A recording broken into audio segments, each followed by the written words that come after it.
Bengals, Bills, Monday Night Football. This game was circled when the schedules came out, and it's looking like it's going to be just as big as it might have been in the preseason. I'm Jake Liscow from Locked On Bengals, joined by James Rapien, also of Locked On Bengals, and Joe Marino of Locked On Bills for Crossover Thursday here on the Locked On Podcast Network. Locked On Bills, Locked On Bengals, doing the Crossover Thursday thing as we do. We're available free and available everywhere you get your podcasts and on YouTube, both podcasts. So if you're new to either program, make sure you subscribe, make sure you follow wherever you get your podcasts and on YouTube. And we appreciate all of you who make Locked On your first listen. Today's episode of Locked On Crossover Thursday is presented by PrizePicks. So much fun, so easy to play. We've been telling you about it all year. You don't have to compete against other players. It's just you against those projections. You'll pick 2 to 5 players and whether they will score more or less than those PrizePicks projections and win up to 10 times your money. It's easy. You get your entries in 60 seconds. It's incredibly smooth, the process. We love PrizePicks. We know you will too. First-time users will get a 100% instant deposit match up to $100 with promo code LOCKEDON. That's prizepicks.com. Promo code Locked On. Guys, this game looked like it was going to be a really fun game when the schedules came out. Still looks like that is going to be the case. Major playoff seeding implications on the line here. Buffalo controlling their own destiny as they pursue the 1 seed. The Bengals need a little bit of help in the form of a Kansas City loss, but the 1 seed in play for both of these teams. And am I remembering correctly that there are no games on Sunday this week between two teams with a winning record? So for fans generally of good football might be waiting till Monday night. Joe, what's the biggest story in Buffalo? Is it that 1 seed? Yeah, Jake, it's absolutely the number 1 seed, something the Bills have been chasing for a couple of years now. In 2020 and 2021, it was right there for them to take, but they couldn't get that one extra win or avoid that one loss that put them out of it. And I think that needs to change for the Bills. When you look at the success that they've had in the playoffs under Sean McDermott, the Bills are 3-0 at home. They're 0-3 on the road when it comes to playoff games under Sean McDermott. And then you also look at this other layer that Patrick Mahomes has never played a road playoff game in his career. And you feel like that needs to change. And yeah, obviously you look at the number 1 seed and you know what it means. You get a bye, you get home field advantage throughout the playoffs. And I think that's the obvious component of it. But I think when you get very practical with the path that's different between being the 1 seed or the 2 or 3, that's where you really feel the urgency. If you get the 1 seed, you get that bye week in the wild card round, then you're probably going to host either the 4 seed or a wild card team, right? So you play the lowest advancing seed. And what I mean by that is not the Bengals or the Chiefs if you're the Bills, right? You play somebody else. And then you host the AFC Championship game at your stadium. Now, if you don't get this done, now you're playing in wild card weekend, then you're going to have to go probably to either Mahomes or Burrow in the divisional round, and then you're probably going to have to play on the road again in the AFC Championship game. So I think those paths are just so critical to be mindful of, the difference in what it's going to take to get to the Super Bowl, and you just make it so much easier on yourself if you get the 1 seed, especially when you look at it outside of the lens of, home field advantage throughout the playoffs and a bye. Yeah, well, there's more to it. You don't have to go to Burrow or to Mahomes, which I think is what everybody here in this Bills, Bengals, Chiefs land is thinking about here as the regular season comes to a close. Yeah, having to double dip and deal with both, that sucks. Let's be honest. Whoever has to do it, and a team is going to have to, because I think these are the 3 best teams in the AFC. It's tough. It's a tough ask. And whether it's Burrow doing it or Mahomes doing it or Allen doing it, as talented as they are, that's a great point. Honestly, it's probably as important as a bye. And I get it, bye, you can get the rest and all of those things. But just avoiding one of the two, letting the two duke it out while you play an inferior team, that's certainly the way to go. And I think, Jake, it's safe to say that that's the biggest story for the Bengals too. They've talked about the 1 seed for weeks now.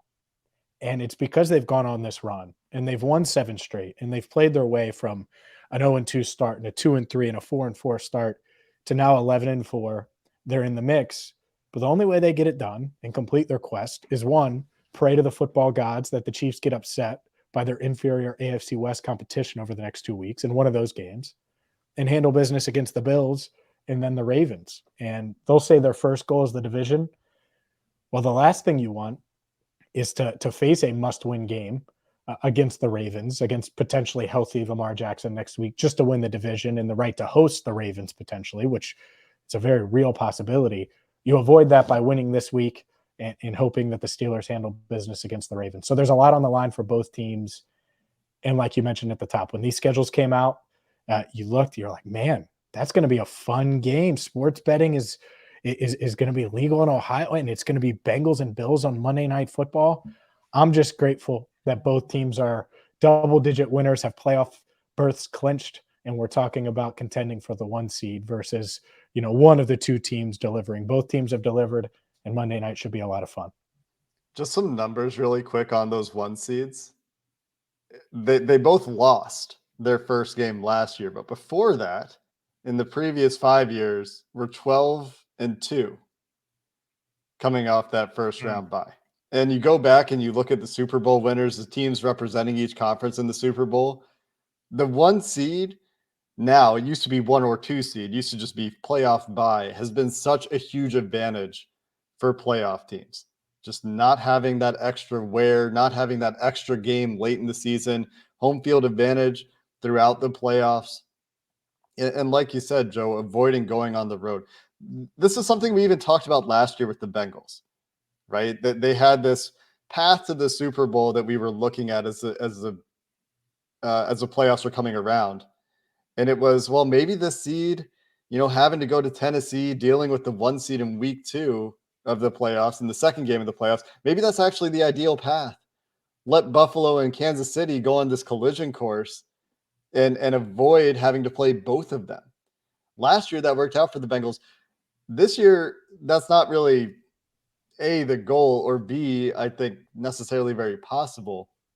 But a lot of factors here that tell you that neither of these teams really wants to deal with, the added stress of going on the road. Like you said, Joe, I thought that was a really good point. And it kind of makes the story for both teams.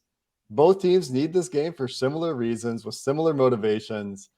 And that should make it a lot of fun because they're both playing really good football this year. They are. No, they're playing great. And honestly, when you talk about MVP races and best quarterback in the NFL, I mean, these are 2 of the 3 MVP candidates, I'd say most realistic, or 2 of the 4. I'd throw Jalen Hurts in there certainly before he got injured. And it's going to be a lot of fun. In the other part of this, we've seen Burrow Mahomes, we've seen Allen Mahomes. We haven't seen Burrow Allen. Right. And that's the other part of this is there's unfamiliarity there. And we were this close. I mean, I'm sure you guys were obviously watching, but it's like, all right, am I booking my flight to Buffalo for the AFC Championship game, or am I booking it to Kansas City? And ultimately, I drove to Kansas City. But it was a back and forth last year. Well, now these 2 teams get to meet, and I'm excited to see it for sure. I love that storyline, Burrow versus Allen. We have not seen that yet.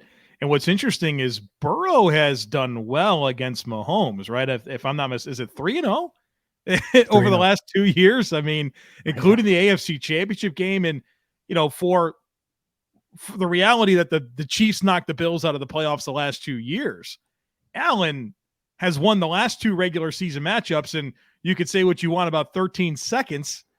Josh Allen walked off that field with his team with the lead over Kansas City. So, as we all celebrate Mahomes as the QB1 of the NFL, these 2 guys have had a lot of success head-to-head against Patrick Mahomes. So it is going to be fun to see Burrow versus Allen. I know there's a lot of respect between those 2 players. Obviously, a lot of respect between both of the fan bases, between the Bills and the Bengals. But that won't be the case on Monday night. But we can all agree that we all hope that the Denver Broncos get their 1-game bump from firing their coach, right? You see this all the time, and maybe the stars align for them to handle Kansas City. Probably unlikely, but usually you see those teams kind of rally for 1 week. Maybe it happens, and the Chiefs have been pretty vulnerable all season long. We can certainly hope.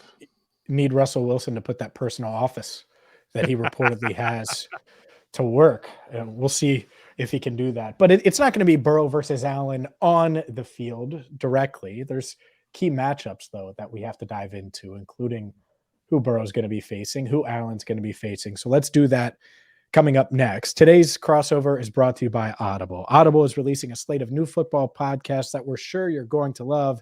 That's why you'll be able to find an episode from the league available as a bonus episode on Locked On NFL. Narrated by Super Bowl champion and legendary smack talker Richard Sherman and sports broadcaster Taylor Rooks. The League is an 8-part docuseries about the most bizarre, inspirational, and unlikely stories connected to America's favorite sport, pro football. You won't want to miss the untold stories spanning from the 1940s through the present. Each story offers equal parts history, entertainment, and social commentary. Head over to Locked On NFL for a bonus episode of The League or catch the full series wherever you get your podcasts. Available now. Audible. Get in the game. All right, guys, let's get into some of these matchups that will decide or could decide, because you never know with football. Weird things happen every week, and then the things that you talk about and you highlight, the, Jamar Chase, Tre'Davious White matchup doesn't end up mattering at all because somebody comes out of nowhere to make a crazy play that decides the game. But maybe they do matter, and that's why we talk about the key matchups. For me, I have one circled, and obviously I think you can talk about the receivers against the Bills secondary, and the Bills secondary, I mean, you can tell me, Joe, seems like it's not been necessarily the strength of this Bills defense, but for me, I come to the guy who has stepped up in the absence of Von Miller for the Bills and Gregory Rousseau. And he lines up, from what I can tell, almost exclusively on the left side of that defensive front, where he will be facing Hakeem Adeniji, not Lael Collins, who was lost to an ACL and MCL injury in week 16. So for me, the receivers and everything happening in the secondary, that obviously is its own battle. But Gregory Rousseau is the guy that I'm kind of looking at and saying, if there's somebody who can kind of throw all that out with a guy coming in to play right tackle and start for the first time this year, that's a matchup that I have circled. How's Gregory Rousseau been, Joe, this year? What are the strengths to his game? How do you see this matchup playing out?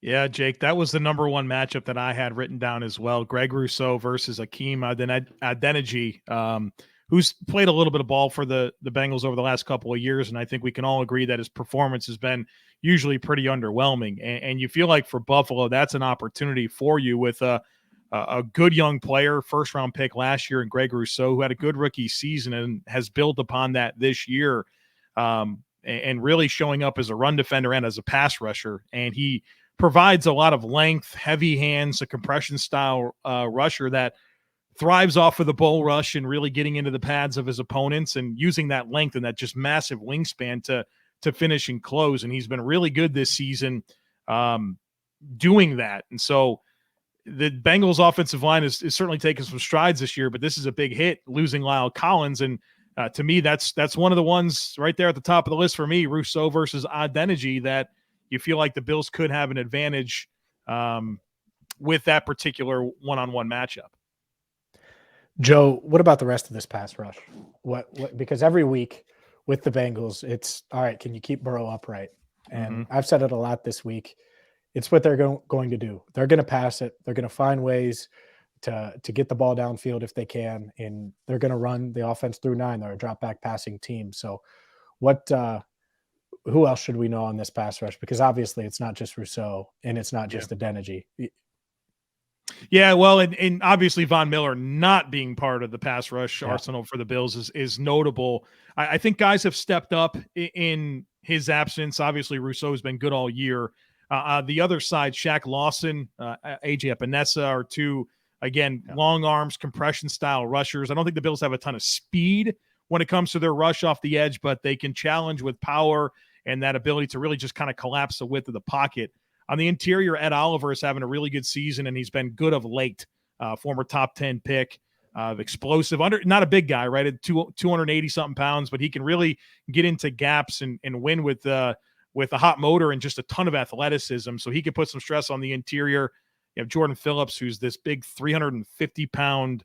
He's not DJ Reader, okay? I don't want to, like, DJ Reader's one of my favorite players in the league, but think about like the C+ version of DJ Reader. I think he gets some of that. And Jordan Phillips and then Tim Settle and Daquan Jones have both been very effective interior players. So I think with the Bills pass rush, it's not necessarily that it's one guy. If they have one guy, it's probably Rousseau and then Oliver. It's that they can really kind of challenge you with 8 or 9 different players that can rush. And so I think it's that collective effort that they have to be able to get after the quarterback. I don't know that I'd sit here and tell you with honesty that I think that the Bills have a top tier pass rush. I think they have a sufficient to maybe slightly above average.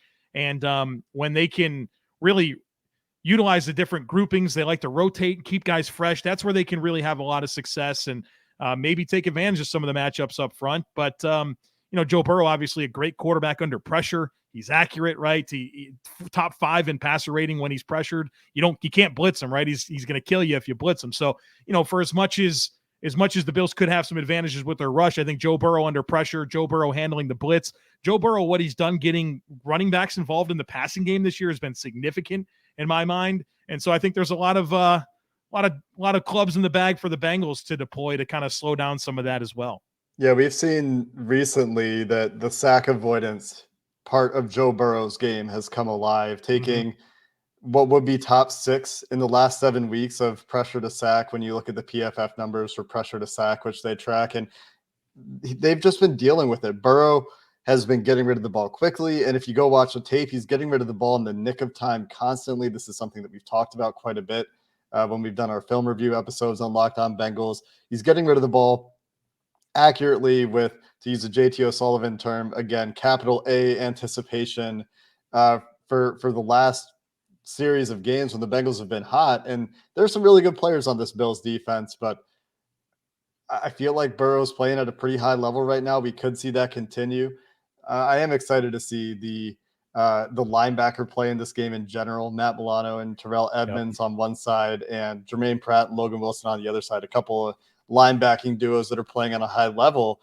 But let's go to the Bills offense side of this matchup, where to me, the Bengals have faced quarterbacks like Josh Allen. This isn't a new beast for this team.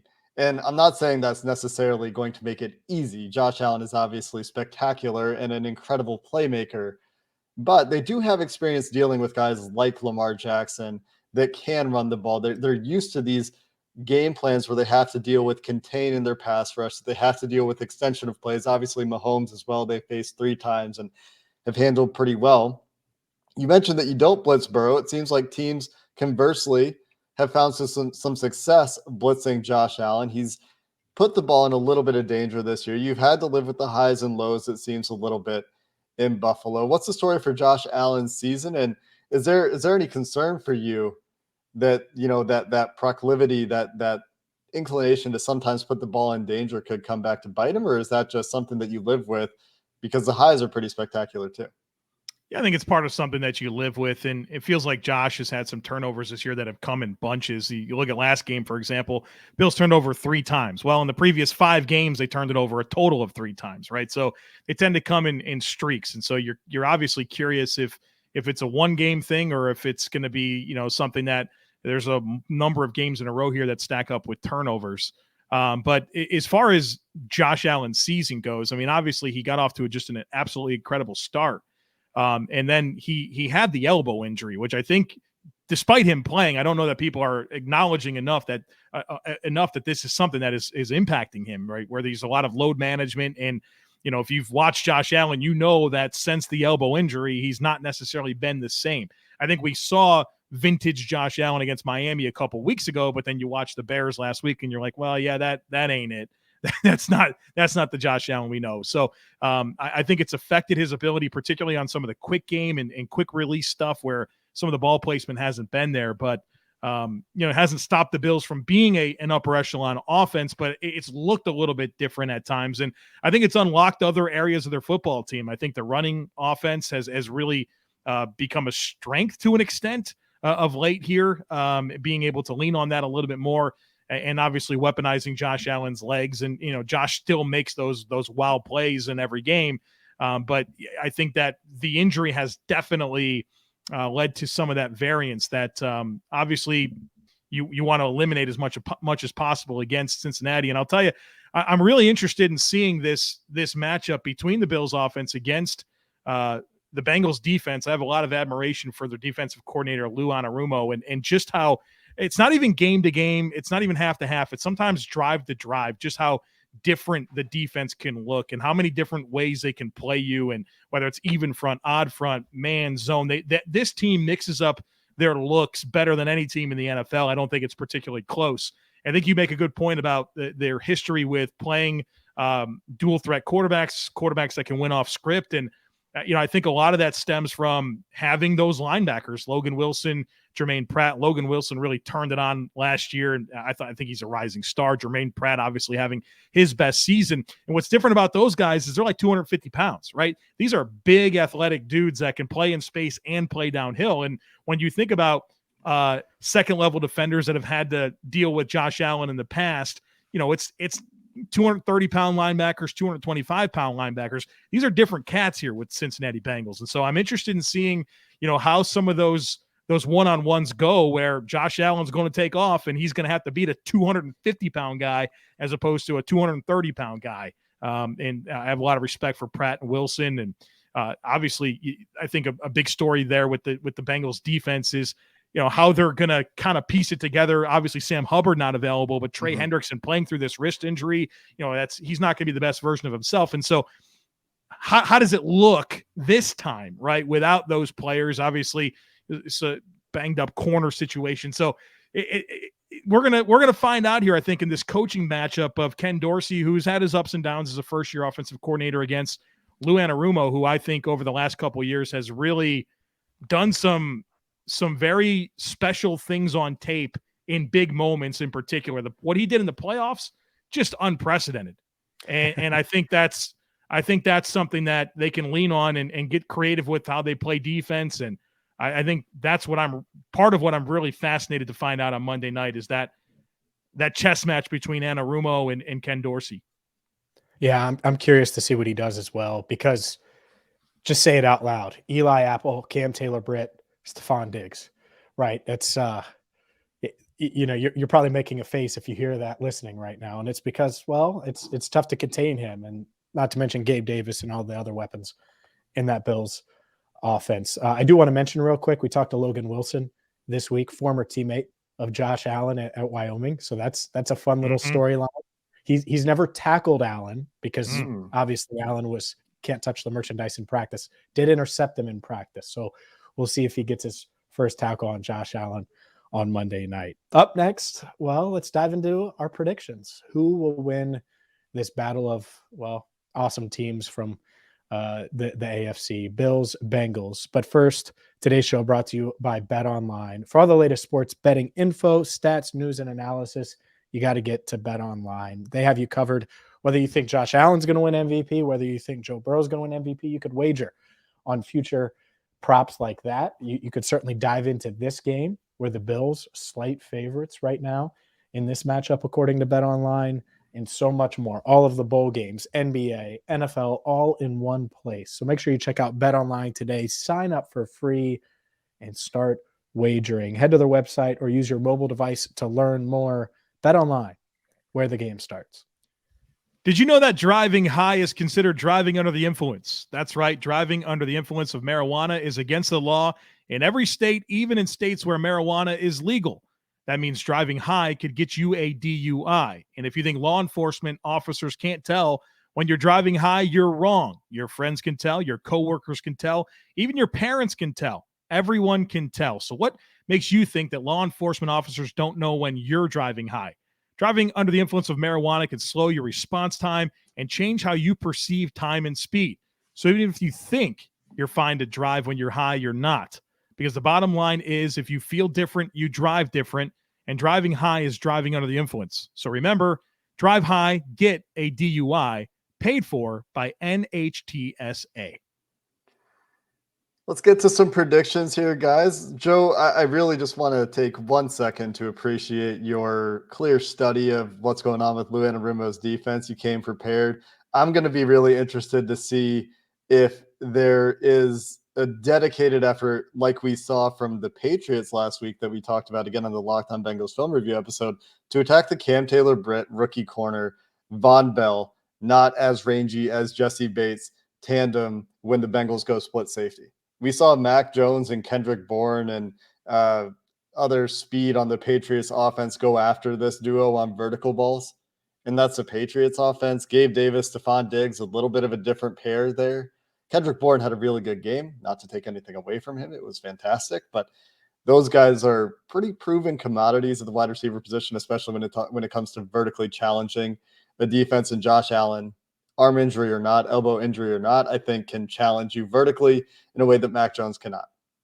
So when you talk about the chess match, that's what I'm looking at specifically because Bill Belichick's offense was not afraid to just throw sideline balls, sideline verticals when the Bengals were middle of field open, and they had Von Bell supposedly playing that deep half. They weren't afraid to try to get behind it, so that will be very interesting in addition to the trench stuff you talked about where the Bengals are a little banged up without Sam Hubbard. And it's a really good one to point out as well because Hubbard has been a spy for them a lot this year against some of those more mobile quarterbacks. I think that's going to be definitely something to monitor in this football game. And I think Cam Taylor-Britt's going to be really good. It's just kind of a tough situation. Yeah, to get thrown into injured, right, kind of leading into the season. But you see some of the flashes with him. I mean, that guy's a dog, right? Like you love the physicality, you love the competitive toughness. It's just a matter of kind of settling into a complex defense, right? And it's a big ask of him. But I think in the long term, I think he's going to be a really good player. But right now, he's still a rookie, kind of finding his way. And I'm sure the Bills will be interested in going after that matchup. It'll be interesting for sure. He's kind of been up and down. Guys, I think we should get to the predictions here. It's a little bit early, right? Yeah. We haven't had a first practice yet for the Bengals. The injury report is looking non-existent as we record this crossover Thursday. Instead of 2 injury reports, we have 0. Looks like Hayden Hurst is likely to play this week. Sam Hubbard is now considered day-to-day, not week-to-week, but I think him getting back is a bit of a long shot, even with the extra rest. Trey Hendrickson, I guess he's going to continue to play with a broken wrist. Tyler Boyd going to continue to play with a splint on his left middle finger, I imagine, that comes after some injuries for the dislocation, the open dislocation for him. But Joe, let's start with you again here. Any key players that are going to be out that are going to impact the way or that are going to impact the way you project this game based on how this week goes? You have a feel for how you think this game is going to go? I think the Bills, they should be relatively healthy coming into this football game in terms of right now. Obviously, they'd love to have Micah Hyde and they'd love to have Von Miller and Jamison Crowder. Those guys ain't going to be available this week.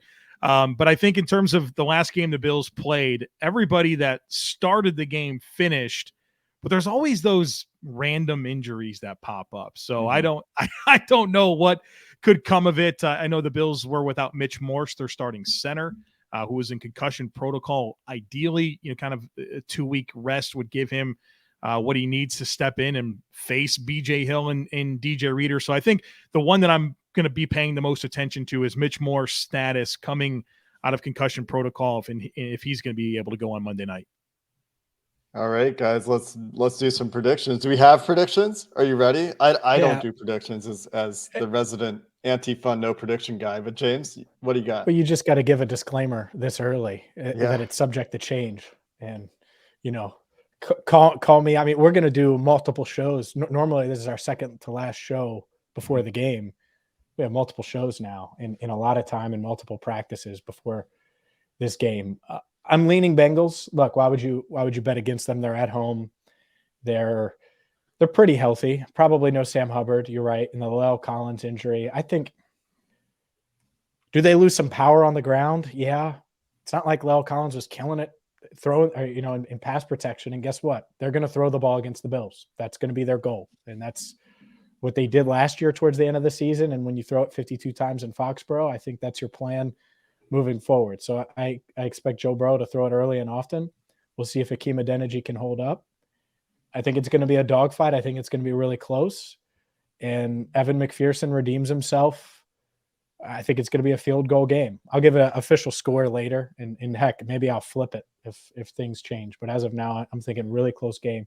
Goes down to the wire. I'll probably have 52 variations of a game story written before it's actually final. But I think the Bengals win a tight one on Monday night. I certainly don't feel good predicting this game right now. No, it's tough. It's tough. So as a disclaimer, let me tell you what I've talked myself into here on this Wednesday afternoon that we record this podcast. Well, first of all, let me just say this. I'm the Locked On Bills guy. You think I'm coming in here and predicting a Bills loss? So, I'm just not going to do it. So let's just keep that in mind as I talk through this narrative that I'm about to give you. I think that there's absolutely a path for Cincinnati to win this football game, but I'm not going to sit here in front of Bills Mafia and the Bengals fans and tell you that I think that the Bengals are going to win, even though I do think that there's a very good chance that they do. The reasons that I'm Joe, do you get body slammed through a table anytime you pick against the Bills? Once, if not. I don't pick against the Bills very often, to be honest with you. I don't blame you. You know what's Why the would worst?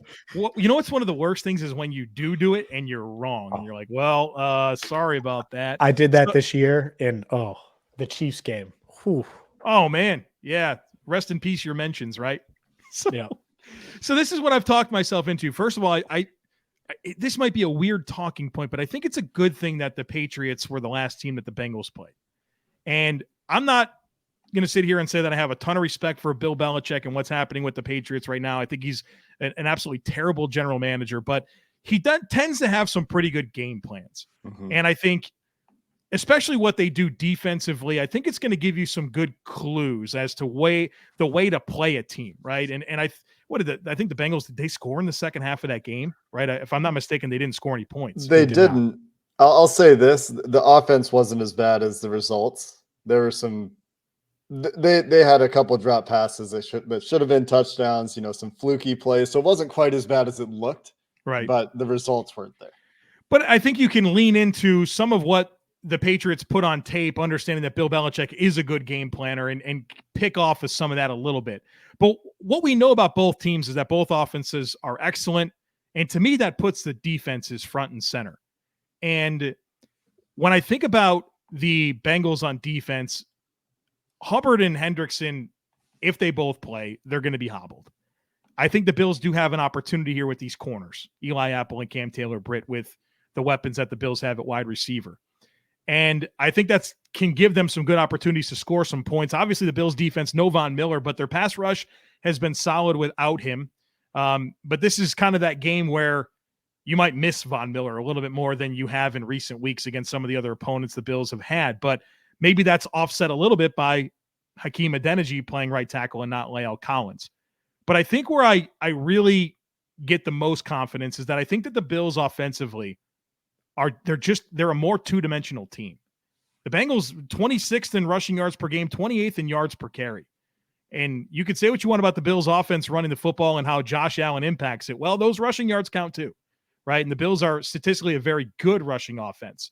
I think that two-dimensional attack in a game like this gives them a little bit more to throw at Cincinnati. So we'll see. That would be my reasons for predicting the Bills to win 27-24. But I have a lot of concern about going to Cincinnati and being able to pull off a win, because obviously the Bengals are very, very capable of winning this game themselves. I think that just kind of highlights, again, some of the matchups we didn't get to talk about as much and we're out of time for, unfortunately. But the running game in this game for both teams could be very interesting. Like, it's not necessarily a bunch of world beaters on either offensive line and run blocking. DJ Reader is all world in run defense. Trey Hendrickson seems to be playing well enough. Cam Sample last week against the Patriots, and they're also not all world offensive line, was really good in place of Sam Hubbard. And so with BJ Hill playing a little bit better down the stretch, with the linebackers continuing to play pretty well, with the Bengals experience dealing with these playmaking with their legs quarterbacks, That is a really interesting matchup that the Bengals will have to be able to take away. But for me, like you mentioned, Joe, the thing that concerns me the most is the talent of Stephon Diggs and Josh Allen. The Bengals haven't faced a duo like this, at least that I can remember this year. You can talk about Tom Brady and Mike Evans, perhaps, but they're clearly not there this year. Um, this is a team that has some talent like the Bengals have at the skill positions. And so that is a different challenge for this secondary that is mostly stepped up in Chidobe Awuzie's absence, but again, has another tall task this week. And a lot goes to Joe Burrow in that passing offense for the Bengals. Like we've talked about, we haven't even talked about Joe Mixon. I think this is the first time we've said his name in this episode. Good player. The Bengals haven't been able to run it the last 2 weeks. And is this the game to get it going? I think that they prefer to challenge the Bills with the passing game, like James said. So a lot of interesting stories and matchups in this one to watch. And well, that's why you'll keep it locked on the Locked On Bengals podcast. Go find Joe Marino on Locked On Bills for more coverage from the Bills' perspective as we get to this Monday Night Football game. And James and I have you covered on Locked On Bengals, where we will have your updates after a couple days of practice coming your way on Friday and a game preview on Sunday. That's going to do it for this episode of the Locked On Podcast crossover Thursday. Bills, Bengals, Monday Night Football, Week 17, playoff seeding on the line. We appreciate you listening, and make sure you stay tuned where we have you covered every day here on the Locked On Podcast Network.